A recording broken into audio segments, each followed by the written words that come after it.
let it come around again. I want to welcome you all back to the Withlacoochee River Railroad and the, oh my goodness.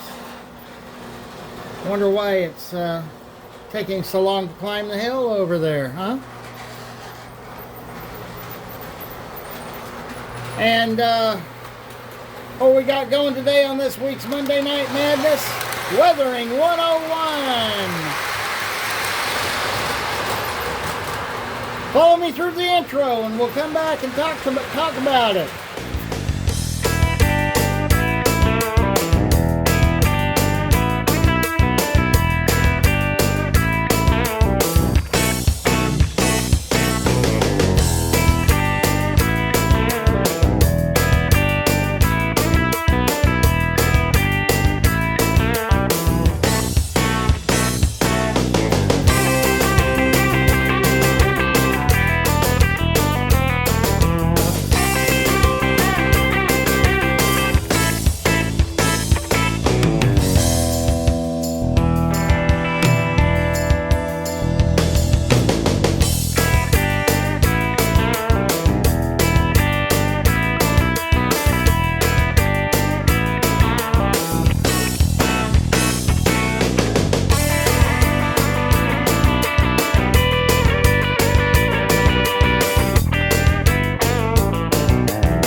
Okay, Weathering 101, we're back again.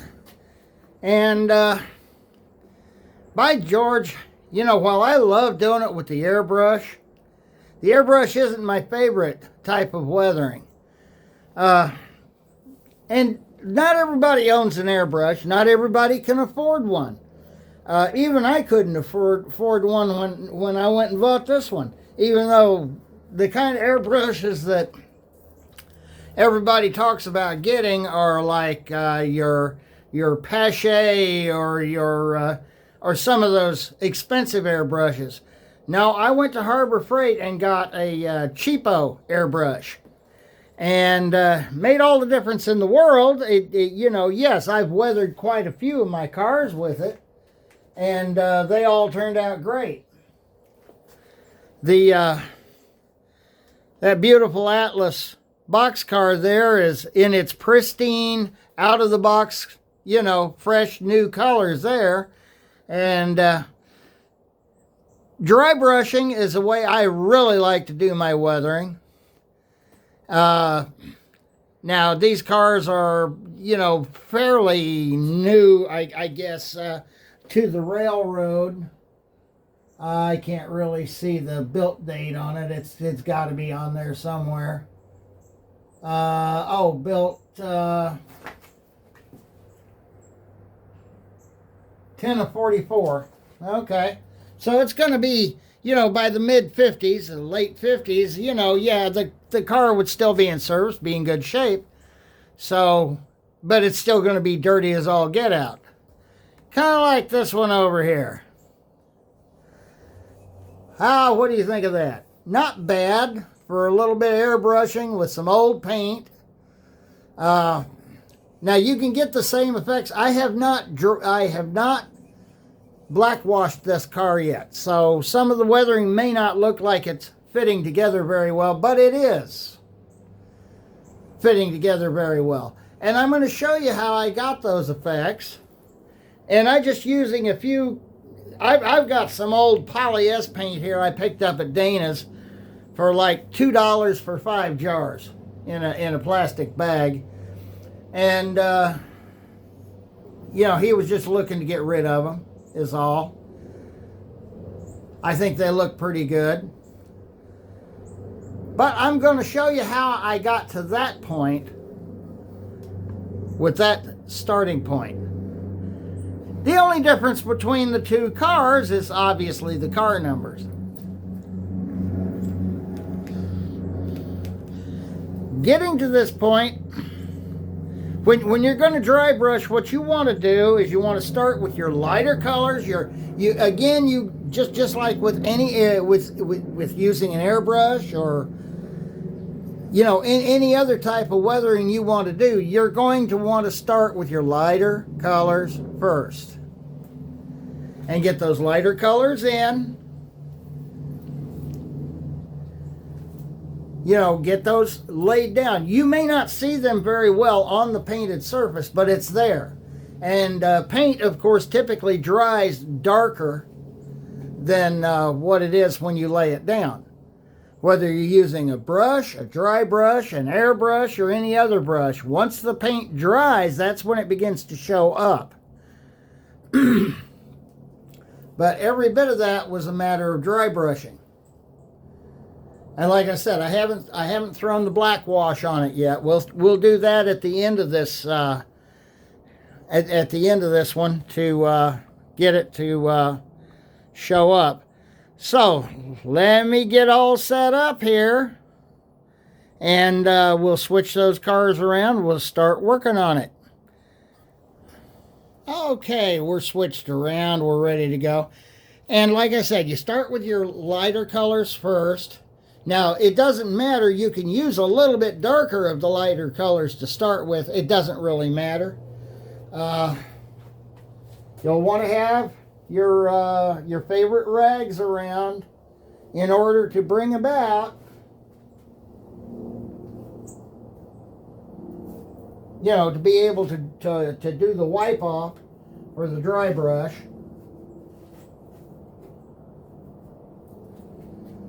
And let me see here. Yep.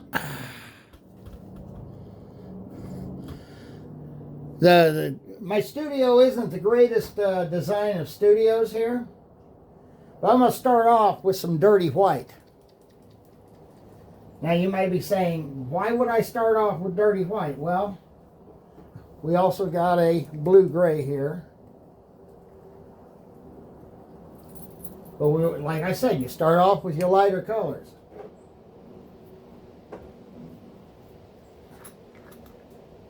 All right, get this wiped off here. Don't that figure? All right.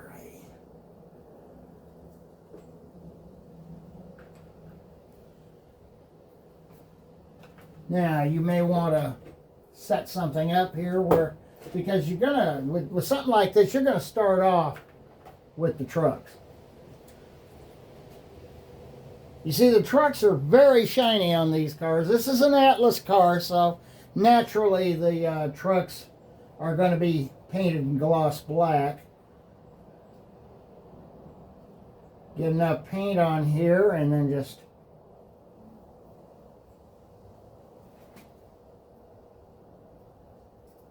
and you see, as you start dry brushing here,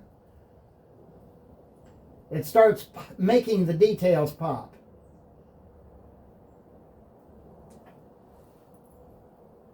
A little bit of dirty white never hurts anything.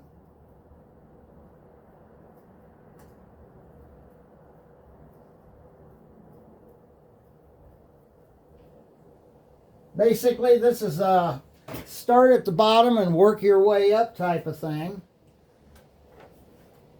Pick the car up, turn it around, and you ought to get your brushes all in one shot with this.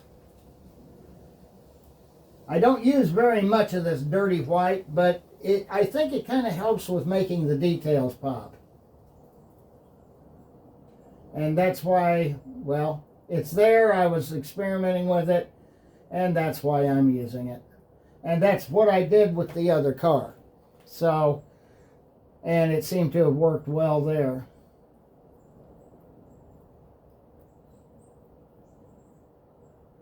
No, you're nowhere near done with your dry brush work on the trucks.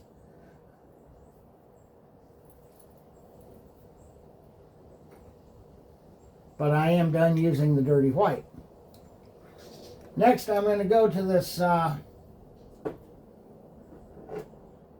pale blue gray is what they call it. Now, I've got several grays. I got tons of gray paints.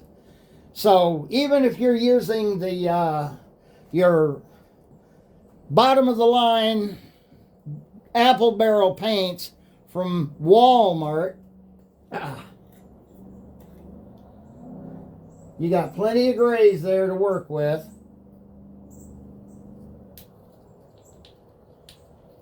One of the things you want to do with these old poly-S paints is make sure you can get enough of a mixture there that you got some good thick paint. Or at least thick enough.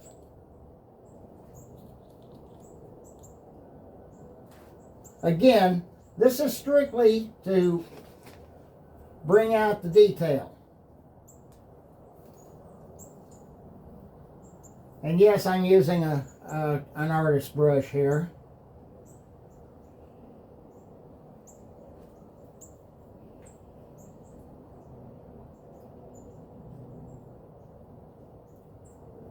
I think I've got a little too much paint on it, don't I?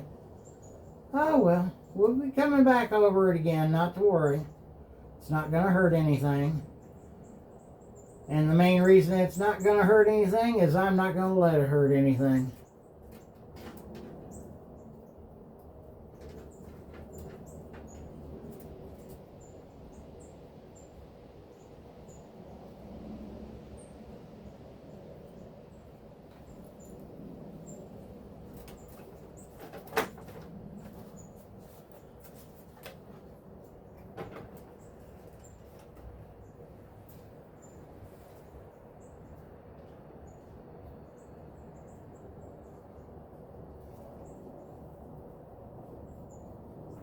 Almost comes out the color of that old t-shirt there, don't it?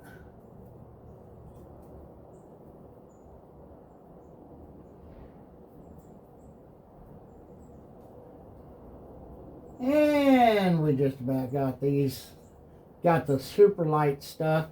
Like I said, this is to kind of help. And we're going to let that dry a little bit. And what I'm going to do is start coming in with more of the earth tones now.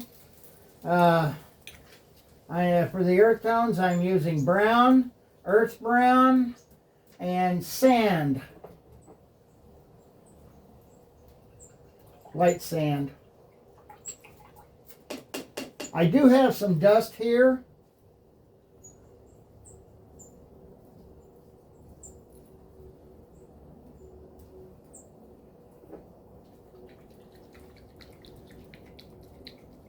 This is a good color to use.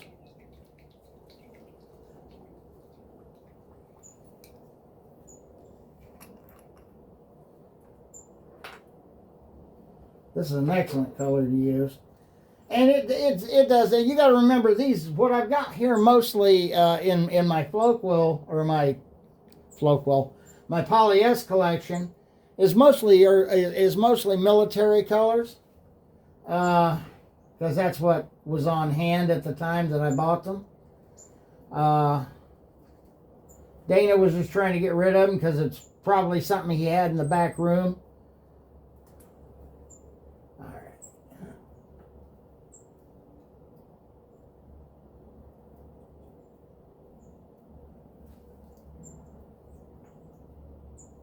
We will also later be coming back on the trucks, and we'll be doing it with the earth brown and the dark brown and stuff like that. And there's reasons we're going to be doing that. Understand that with this gray, I'm gonna come in here. I've got this side of the trucks done. Then I'm going to stand the car up on its wheels. Just like that, and you can see now it's beginning to make you're seeing the detail pop, and you should be able to see it in the video. Yes, you can see the details starting to pop there on the trucks. Now you may be wondering, why am I coming in here with the sand color?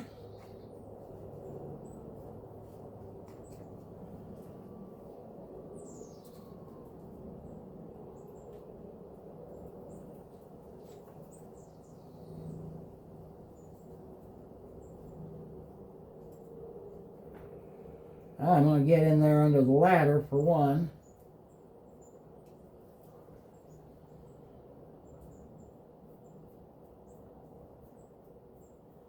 It's a little more difficult when I'm doing it off camera. I don't need to worry about getting in line with the camera, you see.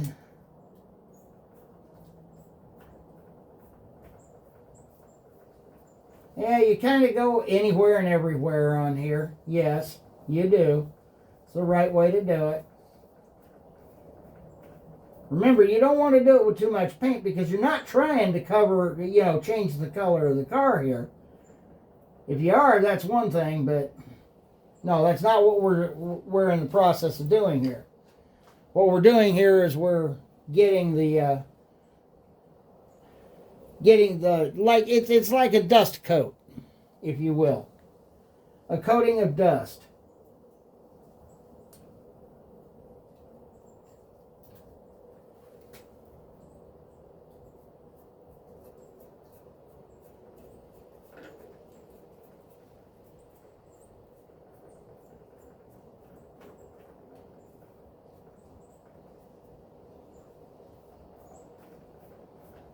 Now, believe it or not, I did not use any of this in any of this color on the roof at all, because I'm going to use the darker colors on the roof.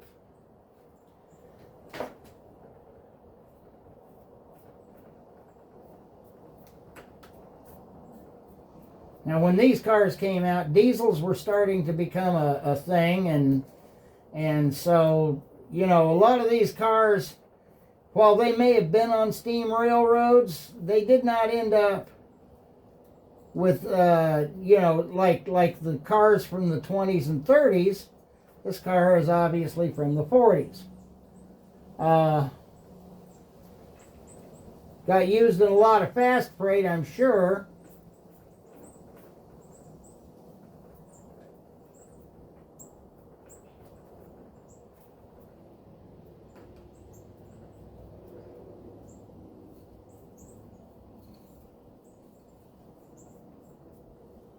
Alrighty. We're going to give that a minute or so to dry. But you can see it's already, even that light of color on that light of a car, it's beginning to bring it out and, add the weathering effects that you really are beginning to look for. And this is just dry brushing. Like I said, not everybody has an airbrush. Not everybody likes airbrushing.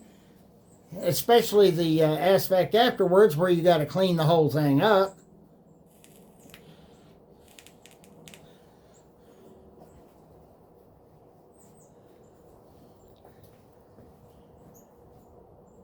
So...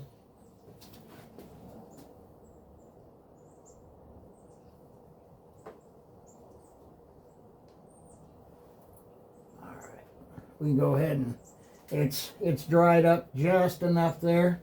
I can grab it and turn it around without doing any damage to the paint. Alrighty, that's right, we gotta do this.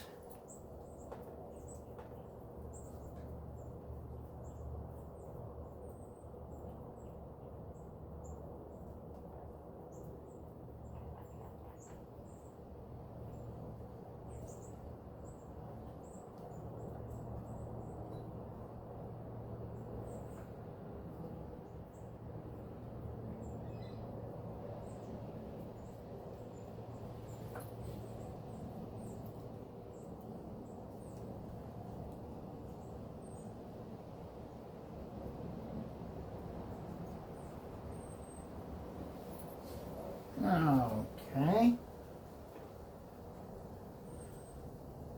Again, you can see where it's beginning to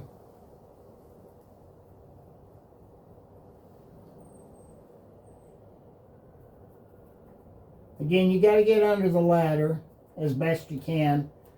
I realize that some of it will actually wash down, when you go to get it. But it's an Atlas car, so it's an added on piece.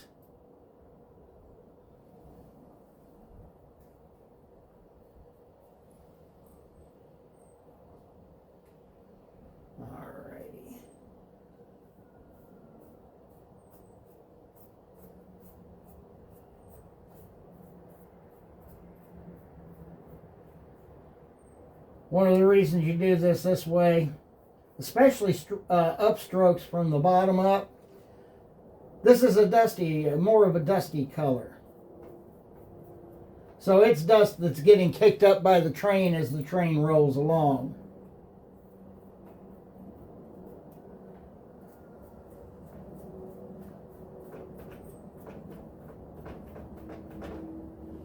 Believe it or not, there's paint left on that door too.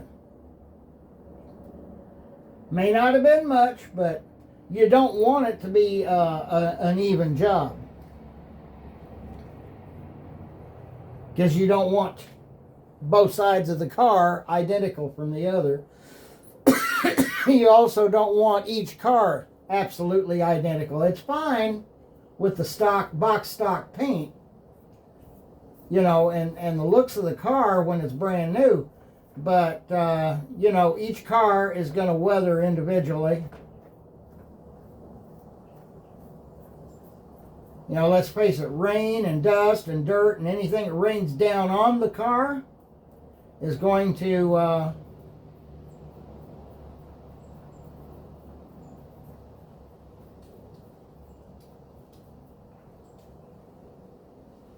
alrighty.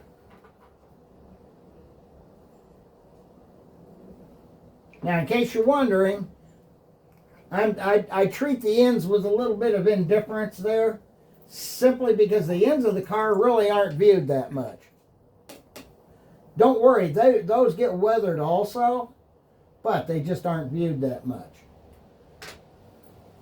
So we're going to give that car a few minutes to dry, then I'm going to come back and we're going to pick up where we left off. And we're back. As I was saying just a little bit ago, you'll notice that even the light colored paints will when as they dry, they get darker and darker until it reaches the darkest it's going to get. So we're going to go to earth brown now. That sounds like the garbage bin is here. That's good. I'll get all my garbage out. Yeah, my wife's been in the hospital and now she's in the rehab place, the assisted living place, but it's a rehab that she's in. Oh, let's see, there we go. It's a little cool out today, so I'm really feeling it when I open these bottles up. Now, I'm not going to use the big brush or the small brush now. Now we're back to the big brush.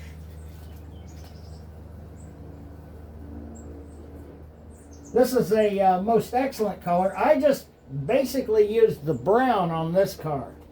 I didn't use too much of the dark earth.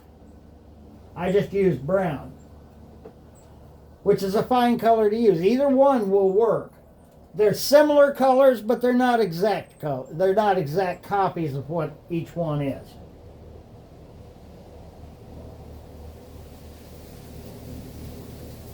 All righty. And on this, we're going to come up a little bit.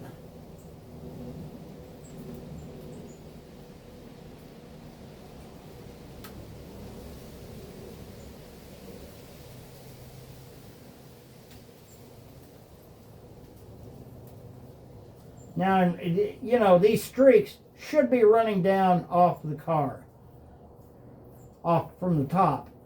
But you also want them to gather a little bit more along the bottom edges of the car. So you want to try to get it a little bit darker on the bottom. And when I say darker, again, I mean I mean dry brush darker.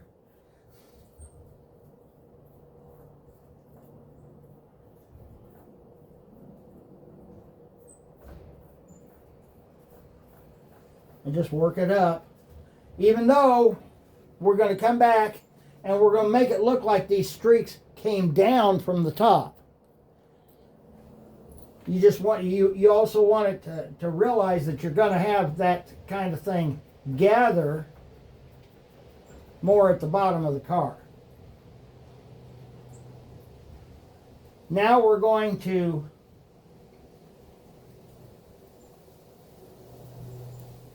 One of the things you really want to bring out, especially with these really nice roof walks that Atlas and others use, you just want to kind of go along the roof walk there and get it.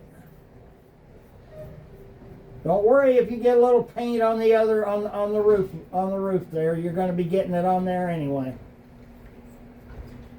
But you see how it just makes that. It just makes that running board pop. Those are those like Knox roof walks.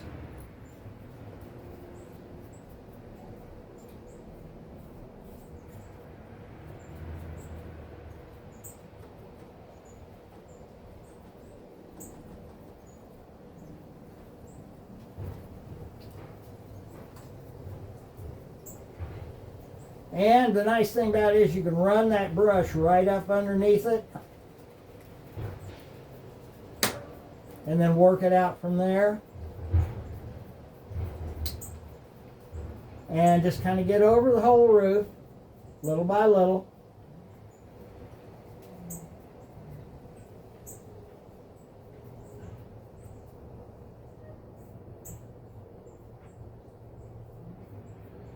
And that's how you start working the downstrokes from there.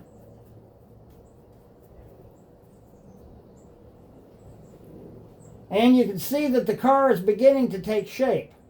Now you're beginning to actually see the car begin to look like it's actually been out on the road for a while.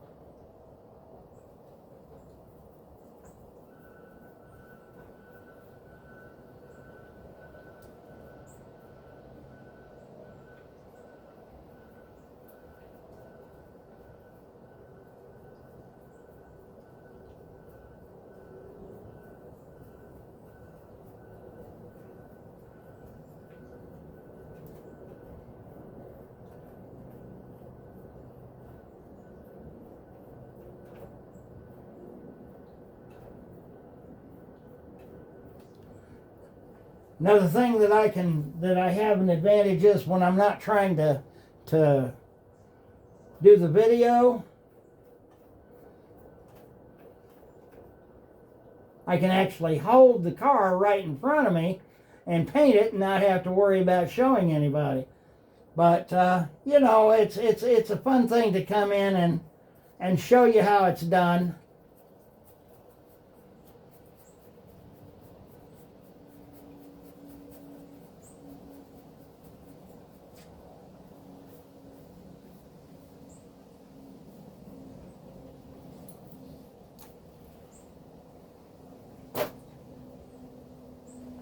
And as you can see, it's beginning to take shape. And it doesn't exactly look identical to the car next to it, does it?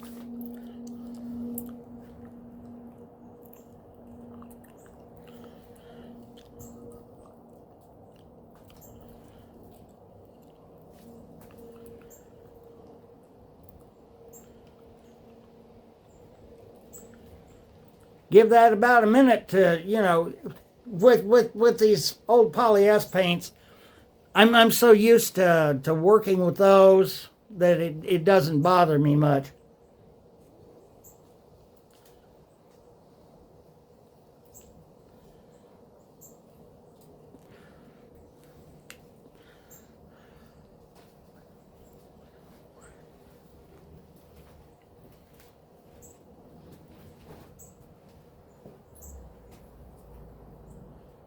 And we can pick it up, turn it around,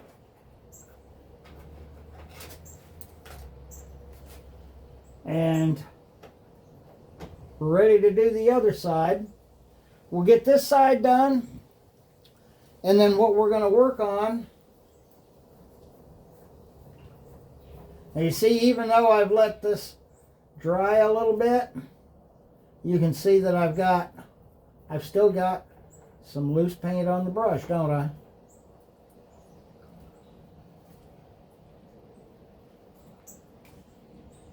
Not real difficult to do. So if you don't have an airbrush, don't want an airbrush, you know, this dry brushing is probably one of the most effective ways to truly weather your rolling stock.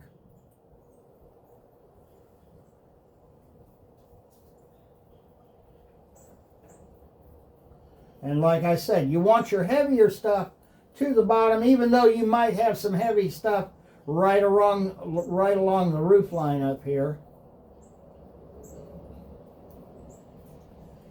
Nothing wrong with that, because a lot of the dirt that you see streaking down the side, a lot of the rust that you see streaking down the side came right from the very roof of the car itself. Because, you know, dust lands on everything, and you've got, you know, dust is dust. We all know that from looking at our model railroads, don't we?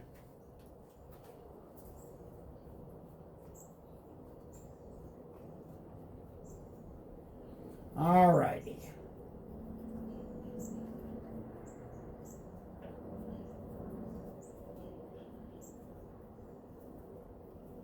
Now you can always take and shadow in various ways. You don't have to do it all the same way.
Okay, another thing you can do here, you get around these rivet lines, that might be where you want to kind of turn the brush sideways and just work it that way. And you don't even have to come all the way down from the roof as you all right. You can pat that in there on that door runner. And don't forget to get the door.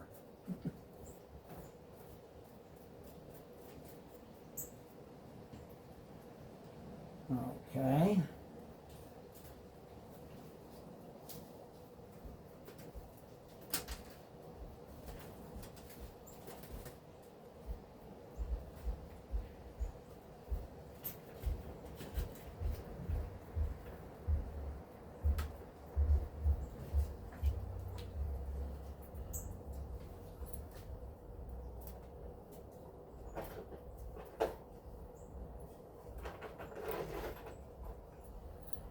Okay.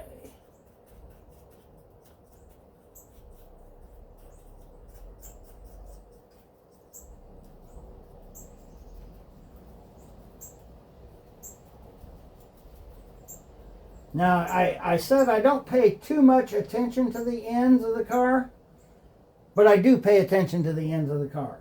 It's not like it's not going to get weathered. It's just not going to be seen. Generally speaking, even in real life, it doesn't get seen that much on the end of the car.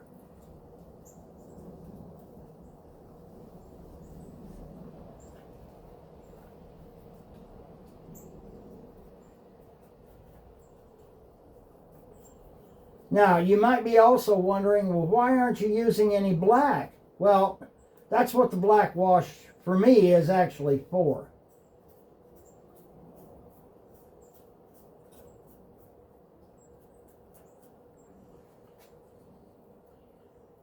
And it just doesn't take much to get it to where it looks pretty decent.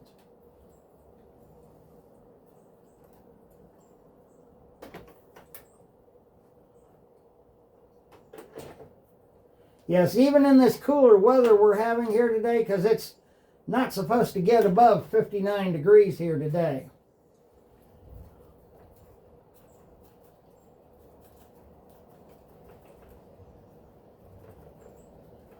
Just pat in behind the ladder there a little bit. And you should still have some paint left on the brush at this point.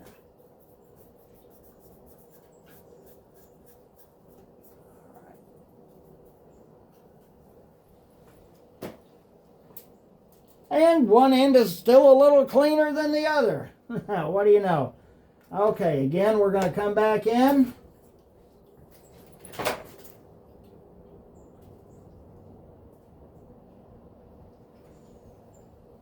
Now, you notice that I'm going to use the same brush. I'm not going to get a super light, fine brush here.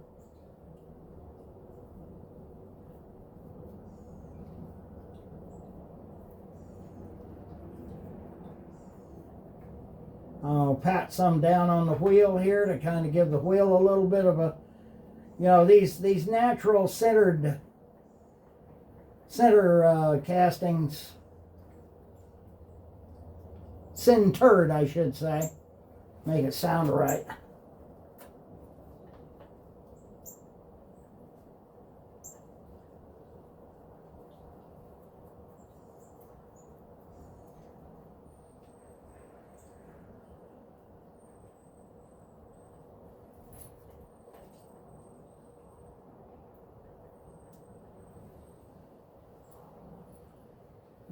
Okay. You can also come in, get underneath the car. I haven't gotten underneath either of these cars till now, so. But you can get a little bit of weathering done underneath, as it might be a little bit visible. But, you know, you get the car setting up, you don't really notice it. So you don't have to weather the undercarriage. Although it doesn't hurt anything if you do. It doesn't hurt anything if you don't.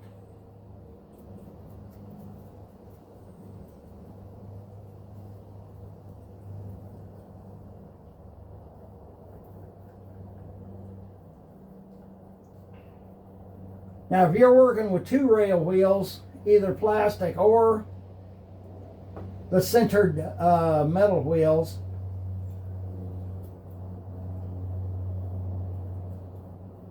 which I guess are kind of powder casting or something like that. It's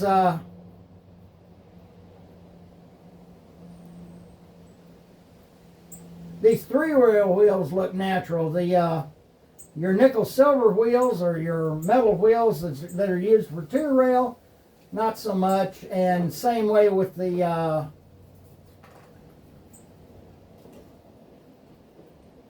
wheels that are plastic. And plastic wheels are plastic wheels, whether it's two rail or three rail.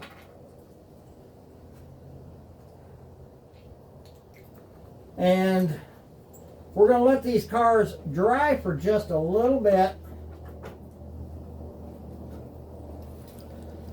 And then we're going to take and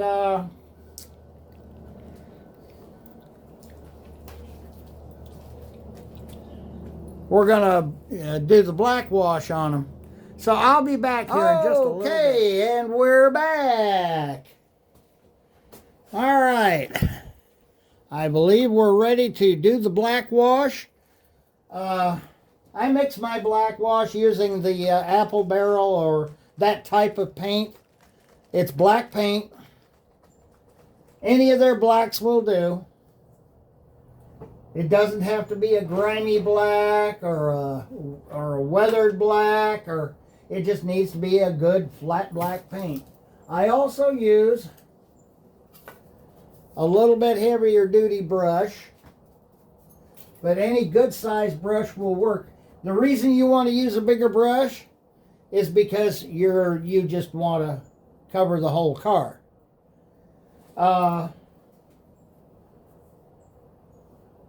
And that's how that works. Yes, I'm fixing to get ready to use this end of the model railroad to... Now, I hope I don't have too much black to water ratio in here. Yes, like I said, it's going to come out just fine. All right.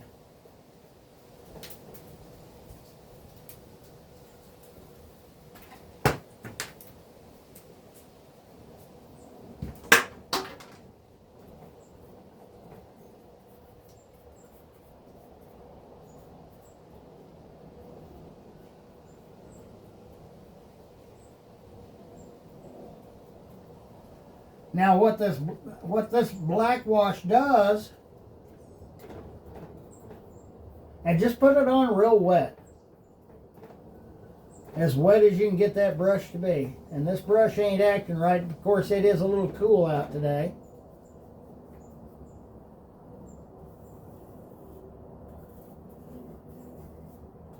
Be sure, since that's a see-through roof walk, be sure you get the roof walk covered completely.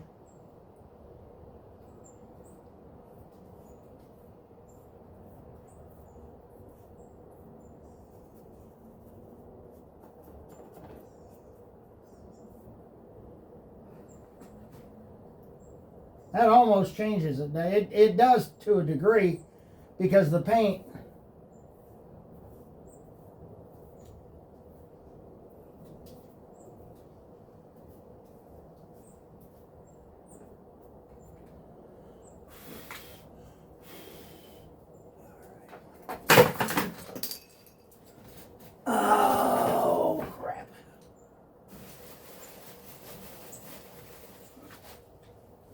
I lean on stuff and stuff falls down, don't it? Yep, that's the way it works. Now you're going to have the black be seen, especially if you've got your paint to water ratio, or your paint to thinner ratio is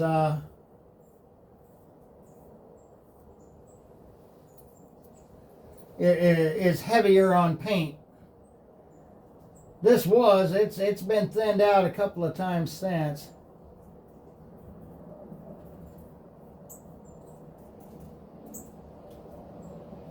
Now I've shown you how to do this on buildings, but I haven't shown you so much on the on freight cars, and I've never shown it to you on passenger cars. You also want to come in and get into the trucks. The trucks don't have to be perfect, but again, it's going to make that detail pop as this stuff dries.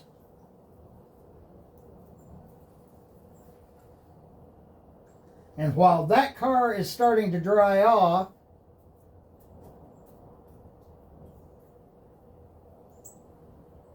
you go to the next car.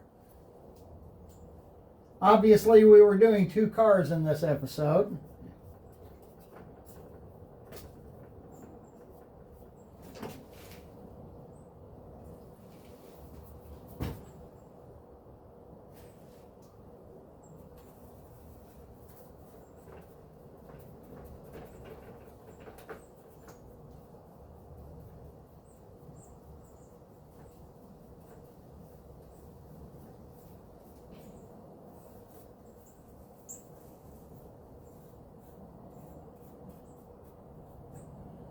This brush is a little drier brush. It doesn't seem to hold enough of the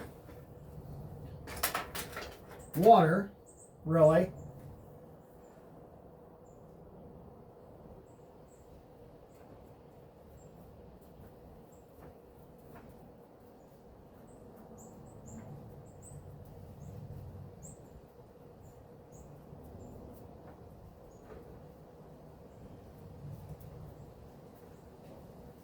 But again, the idea is to make the details pop.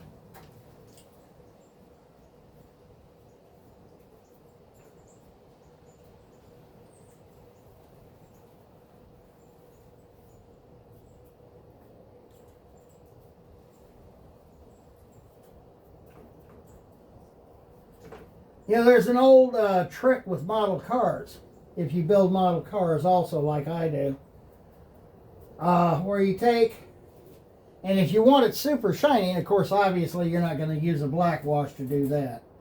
But if you want the car to come out super shiny and new looking, and looks like it's got a super paint job on it,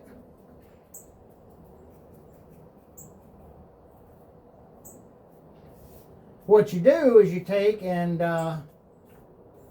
use future car wax on it.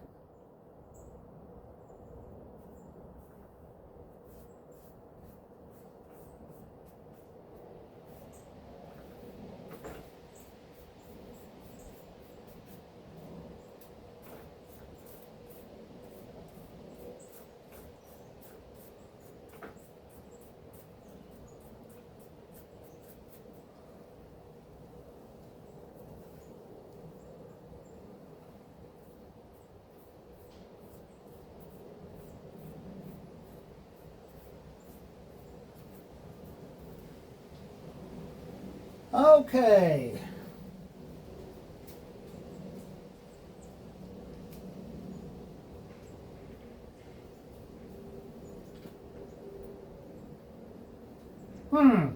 Now to turn the cars around. Oh, I got to get the trucks on that one anyway, don't I?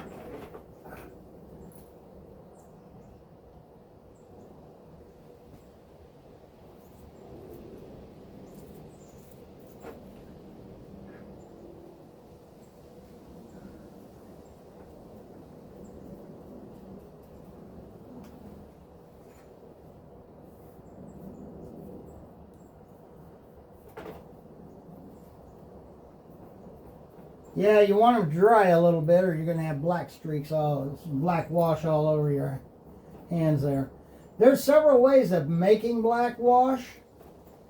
Of course, it's always best. I guess you could go, and if you have a hobby shop close that sells a lot of Tamiya paints, they have their accent paint, which is a great idea if you're into selling paint.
Now we gotta let them dry just a little bit.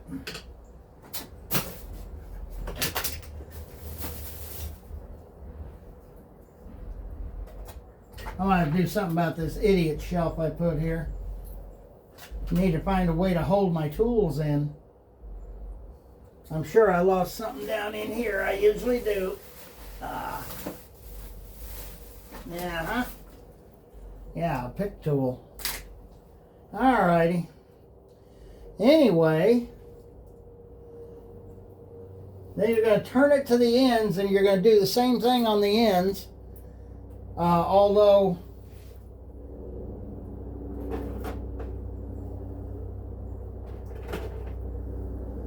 you just come in here and just do it.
I know there's some out there that object to my way of weathering, but you know what?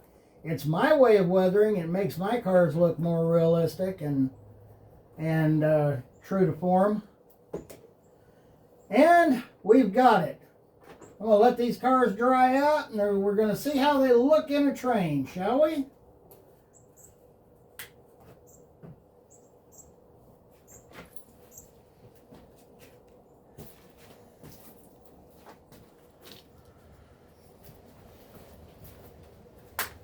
Well, I think these cars are looking better.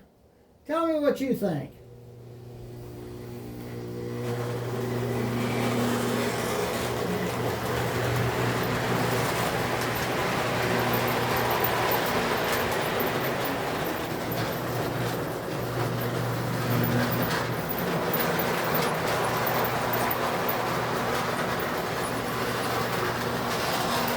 I think they're looking pretty good.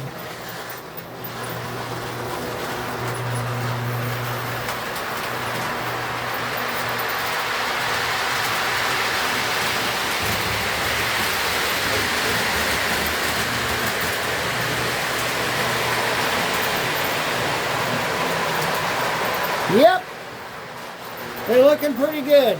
Hey, till next time, happy railroading.